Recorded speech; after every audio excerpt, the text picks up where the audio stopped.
Mahkamah Konstitusi atau MK telah memutuskan untuk menghapus syarat ambang batas pencalonan presiden dan wakil presiden atau presidential threshold 20%. Nah, kali ini saya sudah bersama Titi Anggraini, Mbak Titi yang merupakan salah satu pemohon dalam sidang MK mengenai gugatan presidential threshold ini. Halo, Mbak Titi. Halo Mbak, apa kabar? Baik, Mbak Titi baik ya. Baik, Alhamdulillah. Oke, sebelum kita membahas lebih jauh nih Mbak, sebenarnya bagaimana ya perjuangan panjang sampai MK ini akhirnya mengabulkan? Karena melihat ke belakang setelah berkali-kali menolak ya, dan akhirnya kok MK ini sepakat dan memutuskan untuk menghapus presidential threshold tersebut. Boleh dijelaskan Mbak? Ya, baik. Jadi putusan yang dikabulkan oleh Mahkamah Konstitusi dalam perkara pengujian ambang batas pencalonan presiden itu adalah putusan nomor 62 garis miring PUU strip 22 Romawi garis miring 2024. Dari keseluruhan kalau kita bicara proses, putusan tersebut adalah putusan yang ke-33 dibacakan oleh Mahkamah Konstitusi. Sebelumnya, Mahkamah Konstitusi sudah membacakan 24 putusan, tapi semuanya tidak dapat diterima, 6 putusan yang ditolak, jadi dinyatakan ditolak, dan 2 putusan ketetapan karena permohonannya dicabut ya, ditarik kembali oleh para pemohon. Jadi itu putusan ke-33 yang dibacakan. Nah, selain 33 putusan tersebut, juga ada setelah pembacaan di hari yang sama, eh, 3 putusan lain yang kemudian tidak dapat diterima karena substansinya sama dengan putusan 62 yang dikabulkan tadi. Jadi secara keseluruhan kalau kita total-total ya, sudah ada 36 permohonan ke Mahkamah Konstitusi dengan perincian 27 permohonan yang tidak dapat diterima, 6 permohonan ditolak, 2 permohonan ditarik kembali, dan 1 permohonan dikabulkan. Dan itu proses yang berlangsung sejak tahun 2017, karena pengaturan ambang batas pencalonan presiden diatur di dalam pasal 222 Undang-Undang Nomor 7 Tahun 2017. Jadi sudah hampir 7 tahun lebih ya kita memperjuangkan penghapusan ambang batas pencalonan presiden. Nah, ambang batas pencalonan presiden itu adalah persyaratan yang harus dipenuhi oleh partai politik atau gabungan partai politik untuk bisa mencalonkan presiden dan wakil presiden. Persyaratan tersebut berupa partai politik atau gabungan partai politik harus memiliki kursi DPR sebesar 20% atau suara dari hasil pemilu DPR sebesar 25% yang merupakan hasil dari pemilu DPR terakhir. Jadi sebagai contoh, kalau pemilunya 2024, maka persyaratan tadi kepemilikan minimal 20% kursi DPR atau 25% suara sah pemilu DPR itu diambil dari hasil pemilu DPR 2019. Nah, sebelumnya Mbak, ini persyaratan serupa juga sudah diatur dengan norma yang sama ya di dalam pilpres-pilpres sebelumnya, tapi dalam undang-undang berbeda, yaitu di dalam Undang-Undang Nomor 42 Tahun 2008 tentang pemilihan umum presiden dan wakil presiden, tepatnya di pasal 9 yang digunakan untuk persyaratan pencalonan presiden di Pilpres tahun 2009 dan Pilpres 2014. Nah, pertanyaannya pada saat itu ada tidak gugatan ke MK yang mempersoalkan ketentuan tersebut ya sebelum diatur di dalam pasal 222 Undang-Undang 7 2017. Jawabannya juga ada, Mbak. Jadi ketika diatur di pasal 9 Undang-Undang 42 2008 itu sudah ada yang datang ke Mahkamah Konstitusi. Contohnya Pak Saurip Kadi. Lalu juga banyak partai seperti PBB dan partai-partai kecil menengah ya. Lalu juga ada Effendi Ghazali begitu. Dan semua permohonannya sebelum Undang-Undang 7 2017 itu ditolak oleh Mahkamah Konstitusi. Nah, apa argumen Mahkamah Konstitusi ketika menolak berbagai permohonan tersebut ya? Argumennya adalah karena ambang batas pencalonan presiden itu adalah open legal policy atau kebijakan hukum terbuka dari pembentuk undang-undang. Kata MK, mau ada atau mau tidak ada ambang batas pencalonan presiden itu merupakan otoritas pembentuk undang-undang. Jadi ketika pembentuk undang-undang mengatur persyaratan harus punya 20% kursi atau 25% suara sah, ya itu boleh karena itu otoritas yang diserahkan atau dimiliki oleh pembentuk undang-undang.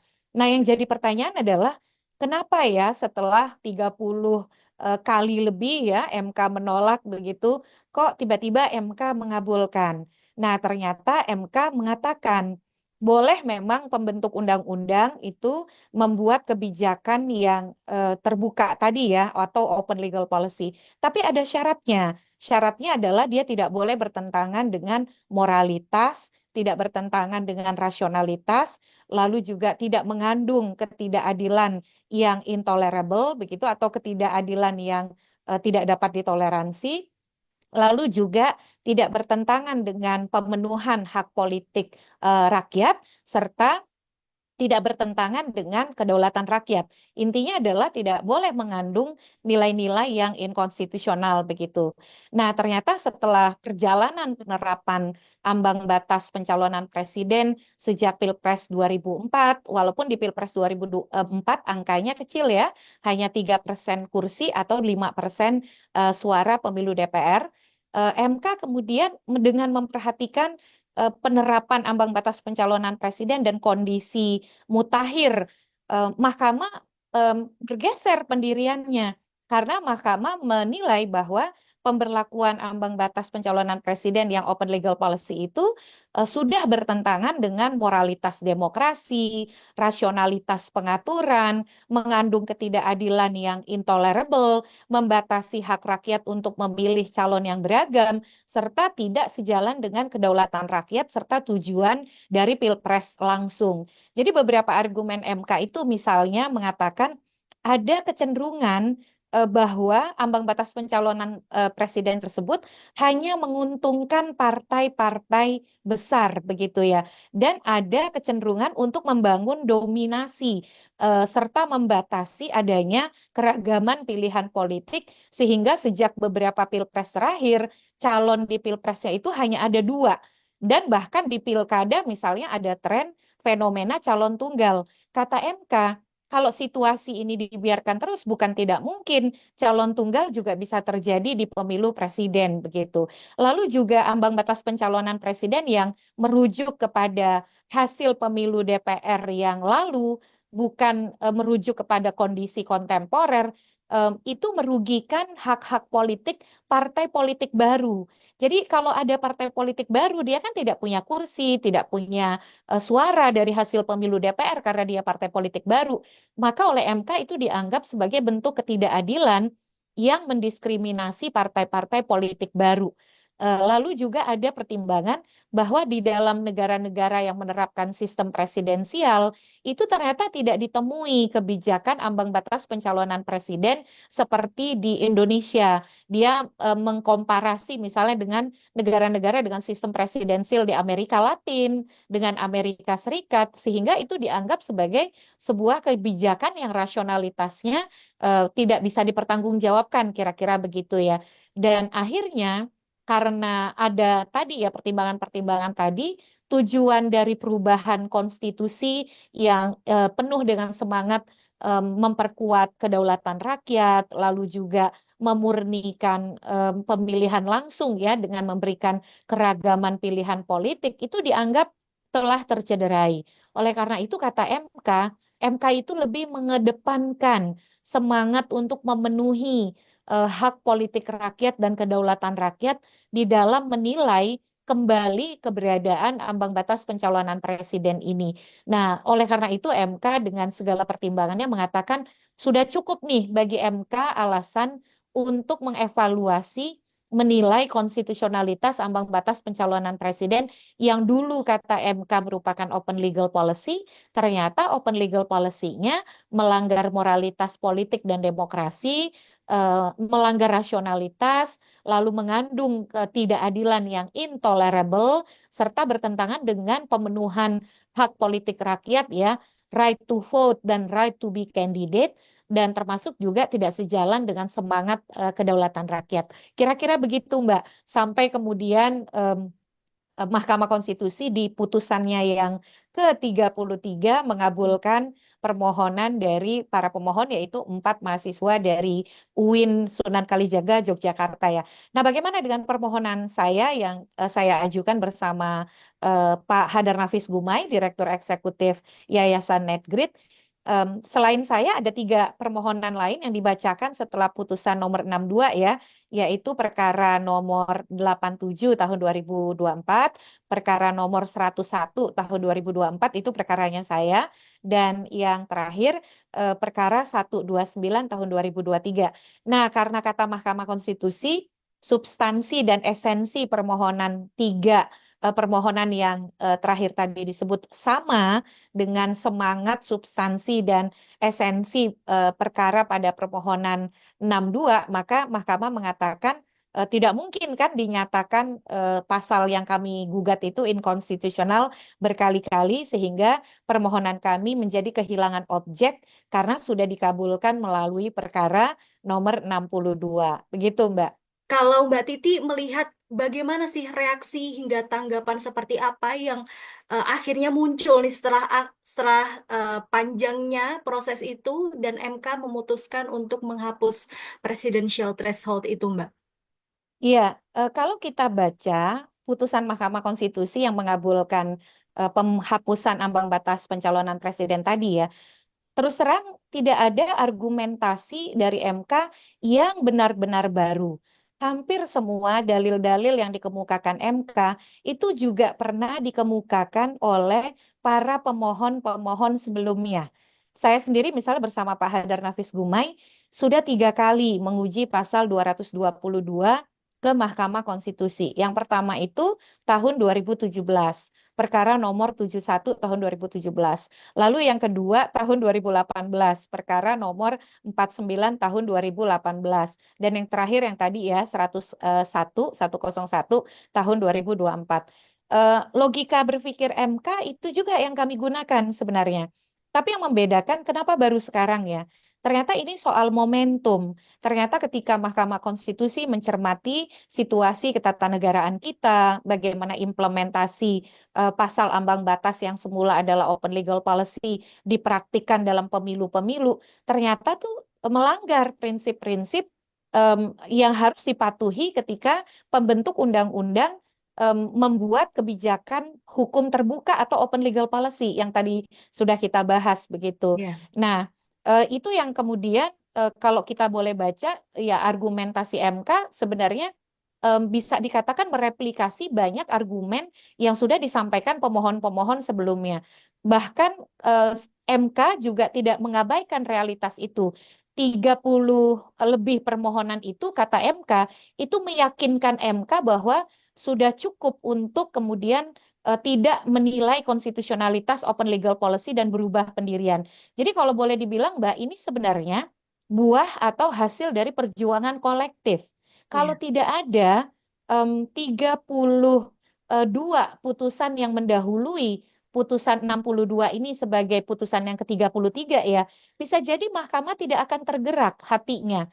Justru karena ada resiliensi, resistensi, keteguhan hati, kemauan untuk terus berjuang dari banyak pihak yaitu pemilih, warga negara kebanyakan, partai politik, politisi, organisasi masyarakat untuk terus tidak jera, tidak gentar pergi ke Mahkamah Konstitusi, termasuk juga anggota DPD ya, sejumlah anggota DPD pernah menguji pasal tersebut ke Mahkamah Konstitusi, termasuk waktu itu Ketua DPD Lanyala. Bisa jadi Mbak, Mahkamah Konstitusi juga tidak akan tersadarkan bahwa pasal ini Hmm. bermasalah. Iya. Pasal ini tidak sejalan dengan aspirasi masyarakat, bahwa isu ini adalah isu sentral yang terus menggelisahkan dan menjadi bahan perjuangan masyarakat. Jadi bisa dibilang ini sebenarnya buah dari perjuangan kolektif lintas aktor, lintas kelompok, hasil dari banyak orang.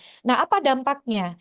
Dampaknya adalah tentu saja semua partai politik diuntungkan sepanjang partai tersebut adalah partai politik peserta pemilu, artinya mereka akan lebih bisa mempromosikan kader-kader terbaik partainya mencapai tujuan berpartai dengan mencalonkan kader terbaiknya di Pilpres. Kan tujuan dari partai itu adalah merebut kekuasaan untuk memperjuangkan agenda dan ideologi partai demi tujuan bersama kan. Nah, Ya, ketika mereka mendapatkan salurannya, maka setiap partai politik peserta pemilu, Mbak, itu punya hak untuk mencalonkan presiden dan wakil presiden. oke. Jadi tidak ada lagi Maaf, pembatasan begitu. iya, maaf memotong. Jadi, apa namanya, setelah presidential threshold ini dihapus, berarti kan semua partai politik, maaf, partai politik yang peserta pemilu bisa mencalonkan presiden dan wakil presiden dari kader-kader Betul, masing-masing. Nah, ini betul. tadi kan salah satu syaratnya peserta pemilu, tapi ada nggak syarat-syarat lain yang memang harus dipenuhi seperti tadi moralitas, rasionalitas yang sudah disebutkan oleh Mbak Titi? Boleh dijelaskan lebih detail Ya, Mbak mengenai hal tersebut? jadi Mahkamah Konstitusi juga memberikan rambu-rambu ya, atau yang disebut dengan judicial orders. Kata dia begini, bahwa meskipun ambang batas pencalonan presiden dihapuskan, kira-kira sederhananya adalah pencalonan itu juga tidak boleh asal-asalan begitu ya.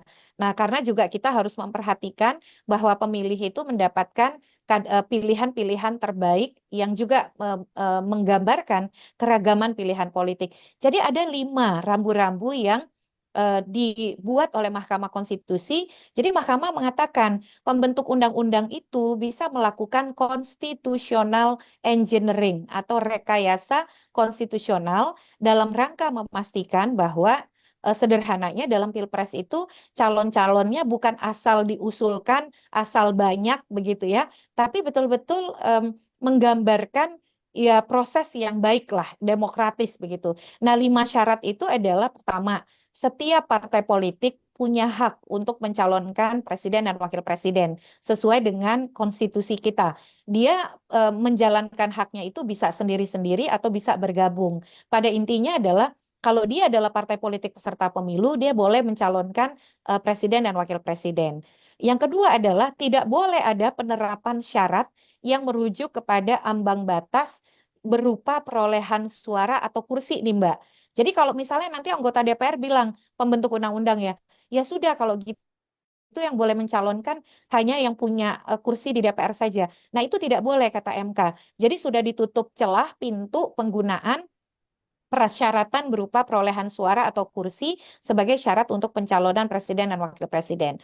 Yang kedua, MK mengatakan dalam hal apa pencalonan presiden dan wakil presiden, pembentuk undang-undang itu harus mengatur agar tidak ada dominasi partai politik atau gabungan partai politik tertentu dalam pencalonan presiden yang membatasi pilihan pemilih di Pilpres. Jadi nggak boleh tuh ada dominasi. Kalau saya membacanya nih Mbak, MK itu tidak mau ada praktik borong partai, apalagi sampai membuat pemilih itu punya keterbatasan pilihan begitu.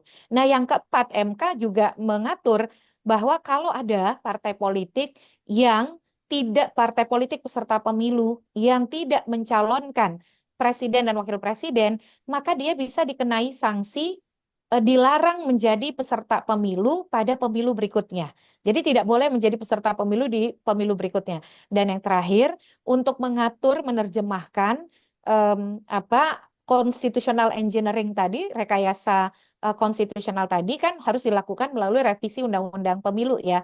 Maka revisinya harus dilakukan dengan pelibatan partisipasi masyarakat secara bermakna. Jadi satu sisi Mahkamah mengatakan, iya betul setiap partai politik punya hak untuk mencalonkan presiden dan wakil presiden, tapi juga jangan sampai hak itu digunakan yang penting asal banyak calon, yang penting asal mencalonkan. Nah, itulah pentingnya apa pembentuk undang-undang untuk mengatur lebih lanjut supaya hal itu tidak terjadi. Termasuk juga jangan sampai ada praktik-praktik yang berusaha mendominasi pencalonan sehingga tujuan keragaman pilihan politik, inklusivitas yang diharapkan MK itu menjadi tercederai, Mbak. Oke, baik. Tadi eh, Jadi nggak gamblang ya, maksudnya begini, MK memang menghapuskan soal presidential threshold ini, syarat ambang batas, tapi MK juga memberi aturan, karena tidak semena-mena saja, maksudnya parpol bisa mencalonkan kadernya, tetapi dengan beberapa syarat yang sudah Iya, ditentukan oleh MK, seperti itu betul, ya Mbak ya. betul, Nah, betul. melihat sidang soal gugatan ini, terdapat dua hakim MK ya Mbak, ya ini Anwar Usman dan Daniel Yusmik yang dissenting opinion atau berbeda pendapat gitu. Kalau menurut Mbak Titi bagaimana? Iya, Anwar Usman dan Daniel Yusmik ini em, pada intinya adalah dissenting opinionnya mereka mengatakan kan ada 4 permohonan ya yang dibacakan pada tanggal 2 Januari itu. Iya. Permohonan 62, 87, 101, dan 129. Kata dua hakim ini, semua pemohon itu kan mayoritas adalah individu ya, perorangan warga negara Indonesia yang mendalilkan bahwa mereka adalah pemilih. Dan satu organisasi yaitu Yayasan Netgrid yang diwakili oleh Pak Hadar Nafis Gumai. Dua hakim ini mengatakan bahwa semua pemohon tadi tidak punya legal standing atau kedudukan hukum untuk mengajukan uji materi pasal ambang batas ke Mahkamah Konstitusi. Jadi mereka ingin mengatakan semua dari kami ini tidak punya apa kedudukan hukum atau kerugiannya itu tidak ada begitu ya dari keberlakuan pasal 22 pasal triple dua ini 222 sehingga ya mestinya permohonan kami ini tidak dapat diterima karena tidak punya legal standing atau kedudukan hukum. Nah, kalau dilihat dari dua hakim ini, sebelumnya pun dalam perkara-perkara sebelumnya ya, em, contohnya perkara nomor 73 tahun 2022 yang diajukan oleh Partai Keadilan Sejahtera. Posisi hukumnya juga sama dari sisi substansi. Mereka mengatakan bahwa pada waktu itu PKS legal standingnya diterima ya. Tapi dari sisi substansi, dua hakim ini mengatakan bahwa ambang batas pencalonan presiden itu adalah open legal policy. Jadi tidak bertentangan dengan Undang-Undang Dasar. Nah, dua hakim ini tetap tidak berubah pendirian hukumnya, berbeda dengan tiga hakim lain, Mbak, yang berubah pendirian hukumnya, yaitu Arif Hidayat, kemudian Guntur Hamzah, dan Eni Nurbaningsih. Nah, tiga hakim ini berubah pendirian soal memandang konstitusionalitas open legal policy. Sekarang mereka mengatakan open legal policy-nya inkonstitusional untuk ambang batas. Sementara dua hakim lain, Arsul Sani dan Ridwan Mansur, itu hakim baru Mbak di Mahkamah Konstitusi yang belum pernah memutus perkara ambang batas pencalonan presiden. Dua hakim tersisa yaitu Soehartoyo dan Saldi Isra sejak awal itu konsisten menyatakan bahwa ambang batas pencalonan presiden adalah inkonstitusional sejak putusan nomor 53 tahun 2017. Nah, terhadap yang dissenting, saya tidak terkejut karena kalau dilihat dari banyak putusan Mahkamah Konstitusi lainnya, kecenderungan dari Daniel Yusmik dan juga Anwar Usman adalah kalau untuk perkara-perkara politik ya, mengamini dari apa yang menjadi sikap pembentuk undang-undang. Nah, mulai dari misalnya kita baca di Undang-Undang Cipta Kerja dan di beberapa undang-undang lain, kecenderungan sikap politik yang lebih sejalan dengan pembentuk undang-undang itu bisa dibaca melalui banyak putusan yang ataupun melibatkan dissenting opinion dari Hakim Anwar Usman dan Daniel Yusmik. Dan kalau dilihat dari pengusulan, Daniel Yusmik ini kan diusulkan oleh pemerintah ya, Presiden di masa Presiden Jokowi dan juga Anwar Usman merupakan usulan dari Mahkamah Agung gitu. Oke, lalu seperti apa Mbak nantinya peta politik Indonesia, apakah akan ada perubahan besar setelah penghapusan presidential threshold ini? Kalau sekarang masih terlalu prematur, karena bagaimanapun ini nampaknya partai-partai, terutama yang bagian dari pemerintah, masih masa bulan madu ya, masih masa mesra begitu ya. Apalagi Ya. banyak sekali politik akomodatif yang dimainkan, politik merangkul yang dimainkan oleh Presiden Prabowo dengan pelibatan lebih dari 40 menteri begitu ya, dan 50 wamen. Nah, itu kan kabinet yang sangat gemuk, melibatkan hampir semua kekuatan politik. Jadi kecenderungannya lah di masa awal ini, setidaknya sampai 1 atau 2 tahun ke depan itu akan tetap berupaya untuk berada dalam koridor soliditas koalisi pemerintahan. Dinamika akan lebih bisa dibaca, Mbak, ketika sudah menjelang pencalonan Pilpres. Jadi pencalonan Pilpres itu kalau kita perhatikan di pemilu 2024 kan dilakukan 6 bulan sebelum hari pemungutan suara ya, Iya, di benar. bulan Agustus. Kalau di 2019 itu dilakukan 8 bulan sebelum hari pemungutan suara. Jadi setidaknya suasana hangat dan rekonfigurasi itu akan lebih bisa dibaca 2 tahun sebelum pelaksanaan Pilpres. Tapi meskipun hari ini situasi terkini masih situasi bulan madu dan mesra ya di antara Iya. anggota koalisi, pasti setidaknya di internal partai mereka juga menyiapkan strategi untuk kepentingan internal. Apakah misalnya pertama, partai-partai itu harus memastikan mereka lolos sebagai peserta pemilu 2029.